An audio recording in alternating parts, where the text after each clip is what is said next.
Hi, this is Auditor Keith, Montgomery County Auditor, and I'm glad to welcome everyone to another episode of Auds and Ends.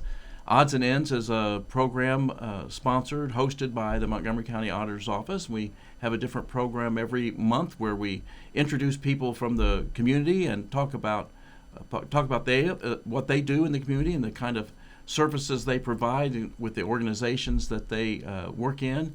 And it's an opportunity to meet them. It's an opportunity to learn more about the work that they do, and also an opportunity for the community to find out how they might be involved in some of the work that they do, which is why we're thrilled to have with us today Melodie Bennett, who is the Executive Director of the House of Bread. So we're going to learn more about Melodie, and we're going to learn more about the House of Bread today. So, some people probably aren't familiar with the House of Bread.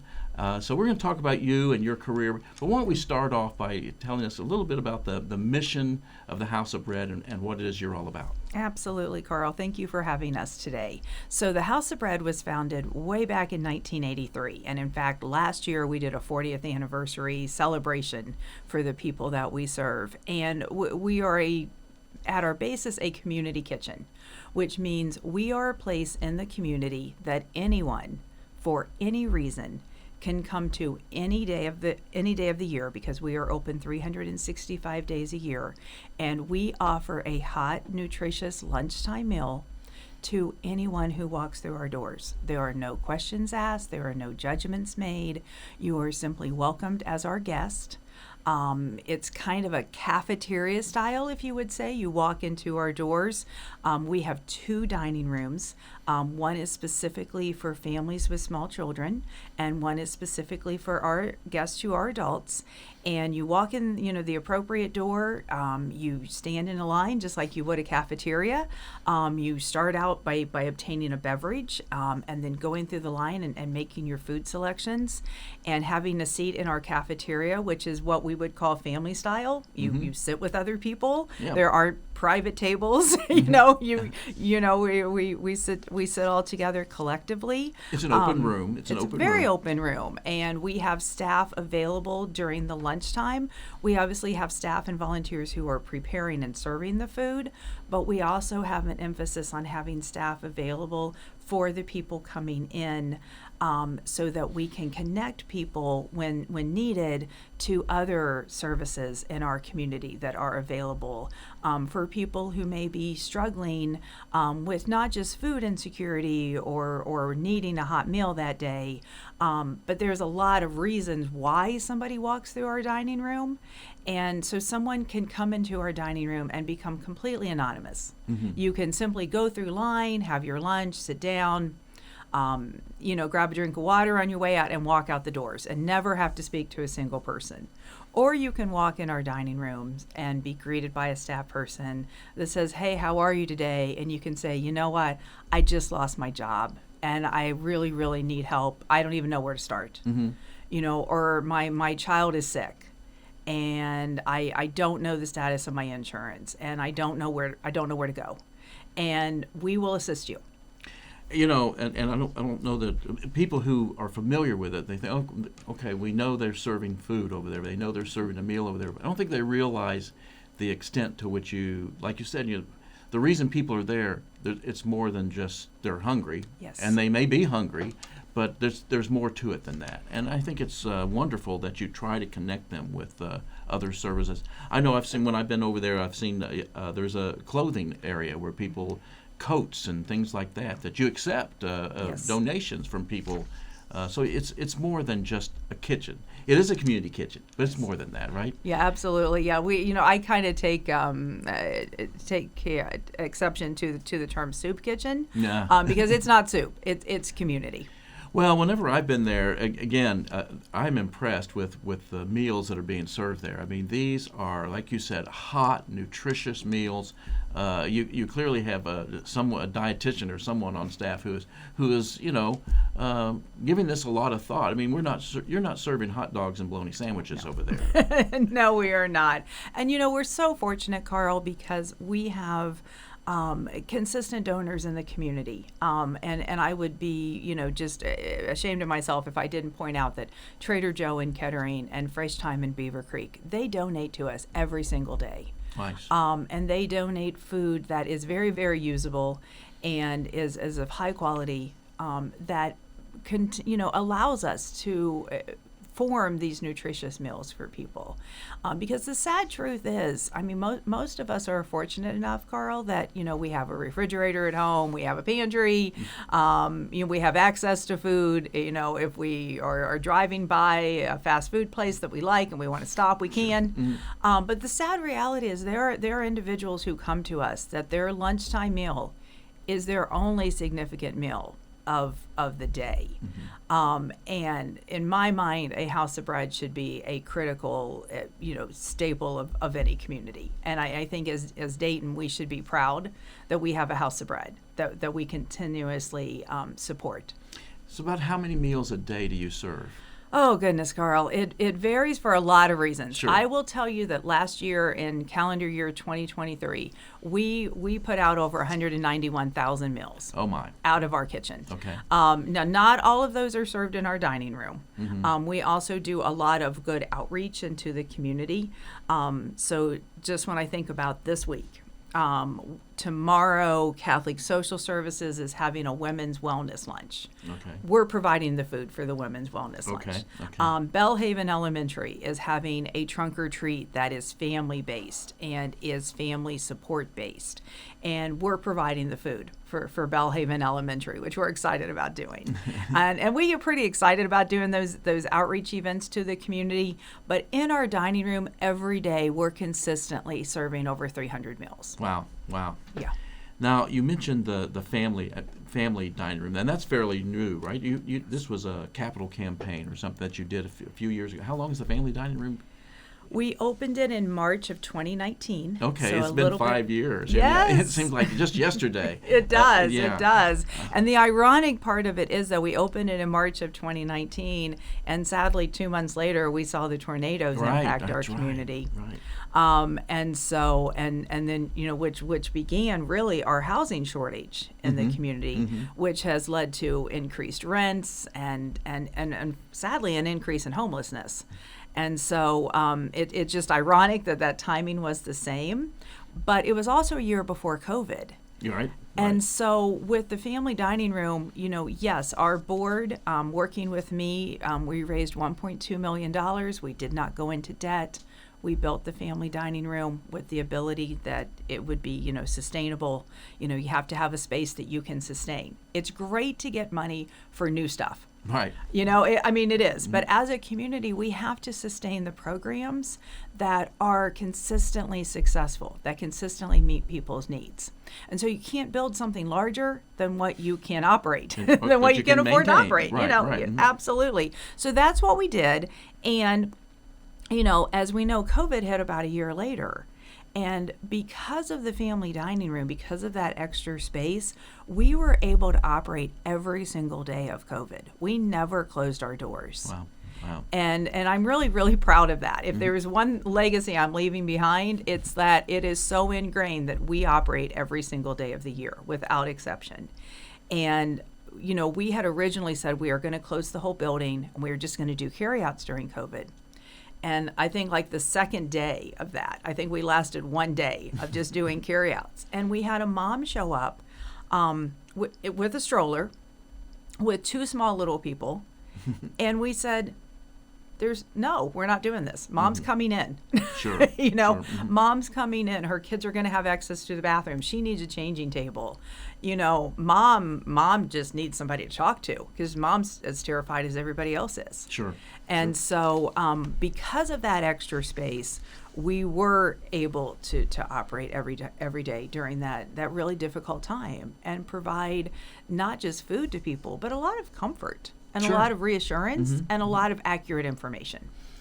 So you have been there 15 years. Yes. Now, what led you to this? How did you show up? How did you end up at the House of Bread? Oh, my goodness. Well, that's a story. But the short story is, Carl, quite honestly, when I was growing up, I grew up in a single-parent household. And my mom was a pretty awesome person.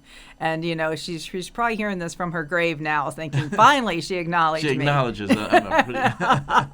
But we really struggled. And had there been a House of Bread in our community, community. My sister and I would have been there, Okay. quite frankly. Mhm. And so I worked for Mead when Mead was in the big tall building downtown. And I worked for Mead as a secretary in my early 20s. And they really, and I mean this, they ingrained in me the idea of a corporate citizen, the idea that you don't just, plan a building here and employ people, but you are part of the community. You are, the people who work for you live and play and raise their families in this community. And therefore, everyone has an obligation to contribute positively to your community in some way.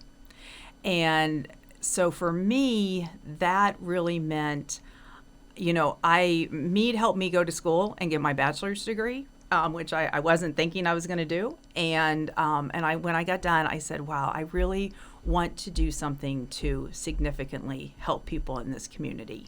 And I worked for public radio, and I worked for Artemis Center, as many people, know, and I love the work that Artemis Center does. It's so critical. And I ended up volunteering at the House of Bread. And then 15 years ago, when my predecessor, Bill, was retiring, I said, you know what, maybe I could be good at this. So you started out as a volunteer. Yes. A volunteer. Yes. And so that's very important, right? I mean, Yeah. you can't do this where 300, how many meals? Over 300 meals a day. Over 300 meals a day, more than 300. So you can't do this alone. No. And people are, I've been there, and I've walked through the kitchen. I mean, we're talking about a full service, commercial grade Yes. kitchen It's facility. a gorgeous kitchen. It is. So you've got cooks and dishwashers and servers planners and and- servers, and you have to keep there's a variety of things going that you need. Yes. And so you're really dependent on a lot of volunteer help, yes? We are, absolutely. And people who are listening or watching can go to our website. It's houseofbread.org, and it's extremely easy to volunteer. The hardest part is sometimes you have a specific day in mind, and you'll go to sign up for that day, and it's not available because Right. we're full. But outside of that, you can easily find a date available to volunteer. It is on-the-job training.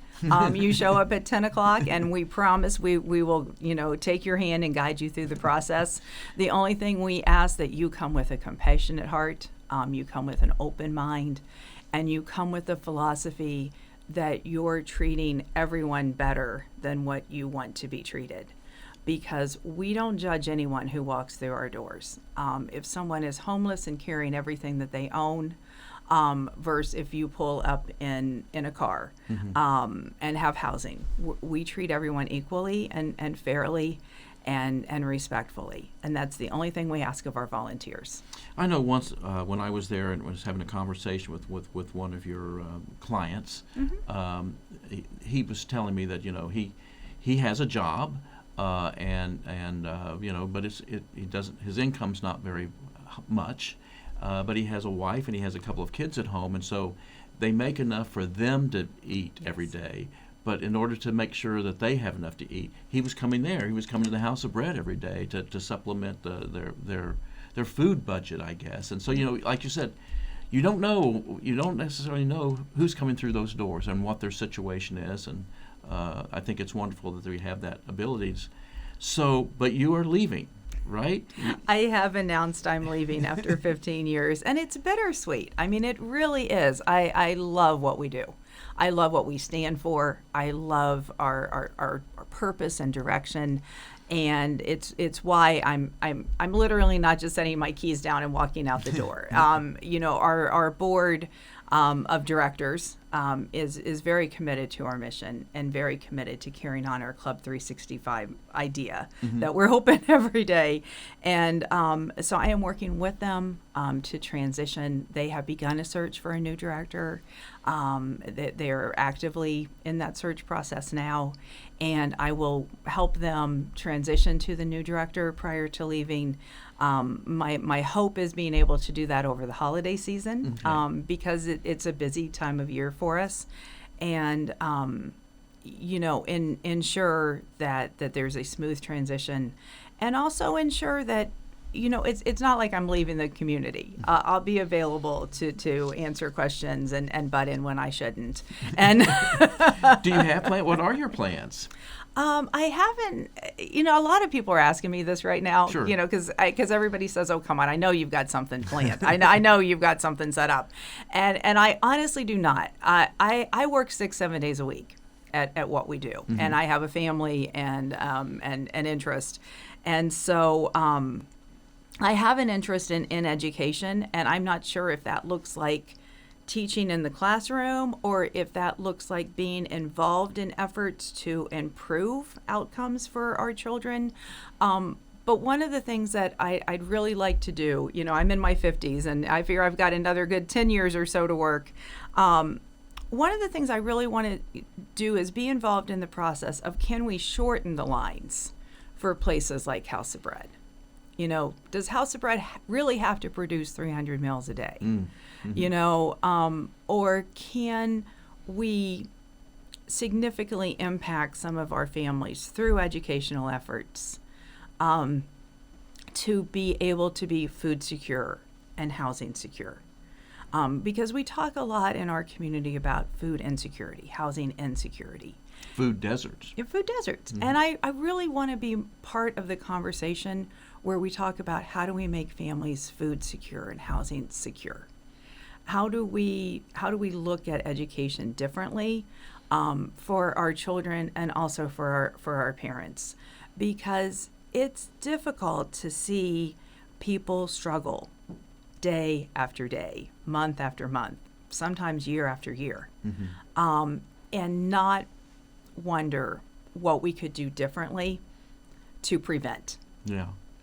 Does that put a strain on you? Witnessing that day after day? I mean, do you deal with that okay? Yes and no. Okay.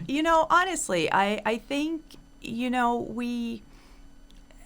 how do I put this, Carl? House of Bread is kind of, this is what poverty looks like. This is what poverty sounds like. And, I care deeply for the people who have used our services over the time that I've been there. I care deeply about people in this community who will use our services after I leave, and want it to be well run and well prepared for them. And, honestly, there are times it's kind of heartbreaking. Sure. I imagine it has to be. It has to be. Yeah. It really is. And, to do this, I say, I lead with my heart and bring my head along. My head has to come along too. Because we have to have good policies to be able to serve everyone.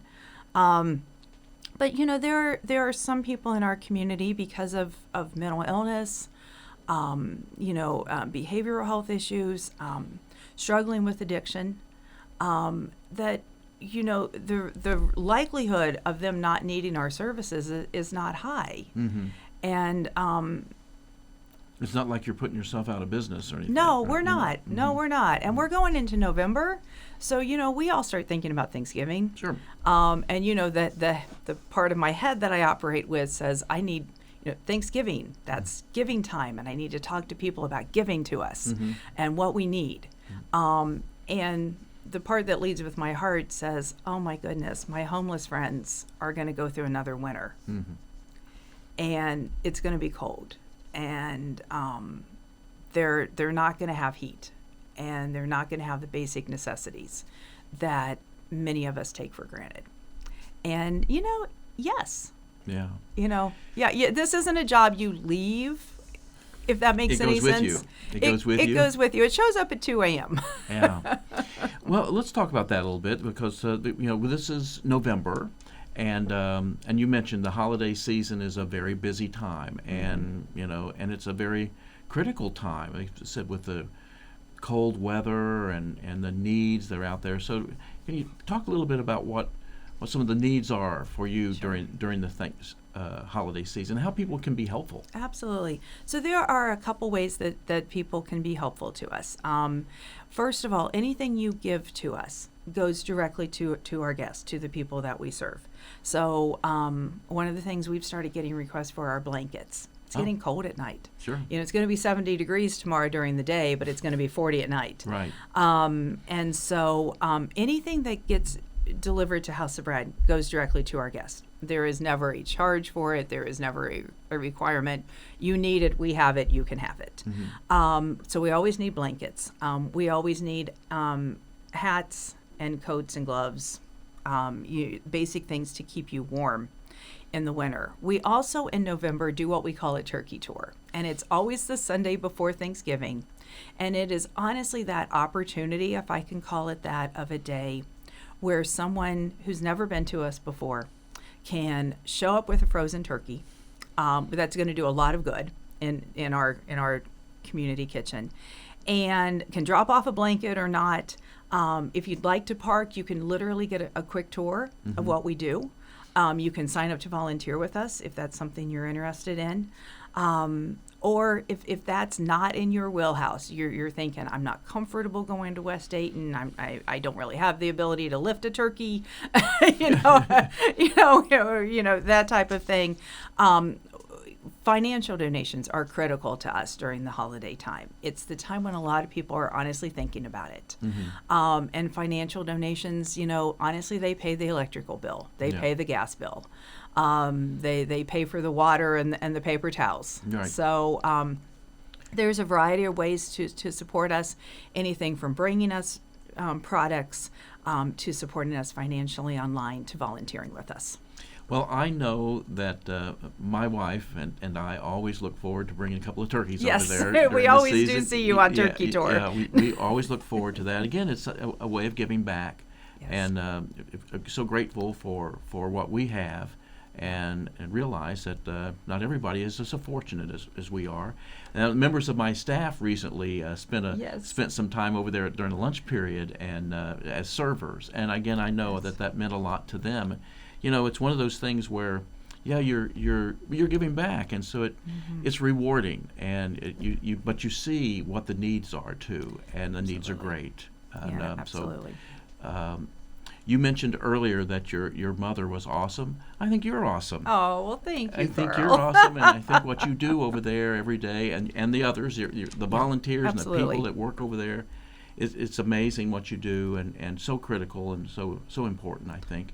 We do this program to talk about people who are making a difference in our community, and I think you and the folks at the House of Bread, you're making a difference in the community.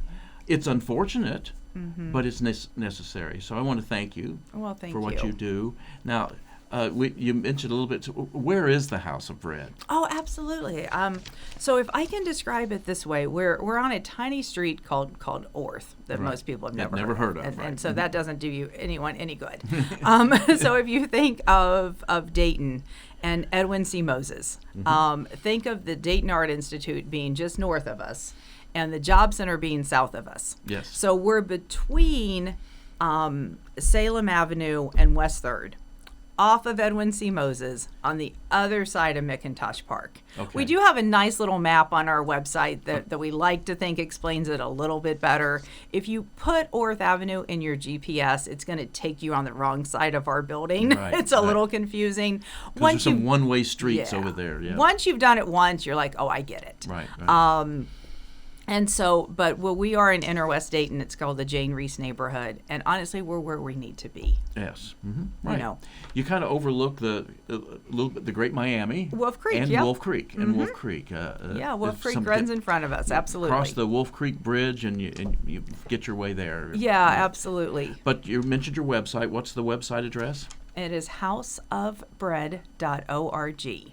Can't be any more simple than that, right? Absolutely. People can also find us on Facebook. It's also House of Bread. Just do a search for House of Bread, Dayton, Ohio, and we come right up. So. Well, Melodie, again, thank you for what you do. Thank you for being our guest today. We've been so thrilled to have Melodie Bennett from the House of Bread with us today and learn more about the work and the services that they provide there. So that'll wrap us up for this month's episode. Again, thank you.